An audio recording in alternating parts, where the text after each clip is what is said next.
خش على الصاحي، خش على المشوي يا ريس، خش على الصاحي، خش على المشوي. لو عايز تيجي تاكل سمك في المعموره الشاطئ يبقى الانفوشي.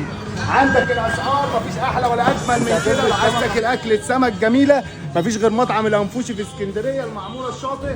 سمك جميل جدا كله طاقه. اللي عايز حناشه يا باشا الدبابات، الكلام ده مش هتلاقيه عند اي حد. لو حابب تأجر شاليه او شقه في المعموره الشاطئ تواصل هنا مع برضه محمد عندي أبو الفيليه ليلى يا باشا، لحم وهجيب صافي لك طلبك فتيجي تاكل من الانفوشي. خلينا نتفرج على السوق. ده السوق التجاري طبعا يا جماعه، هنا سمك الانفوشي. في السوق التجاري اللي انت عايزه تلاقيه بالمعموره الشاطئ اسكندريه. ولو عايز شقه في المعموره او شاليه هتتواصل مع محمد ابو ليلى. مع الف سلامه.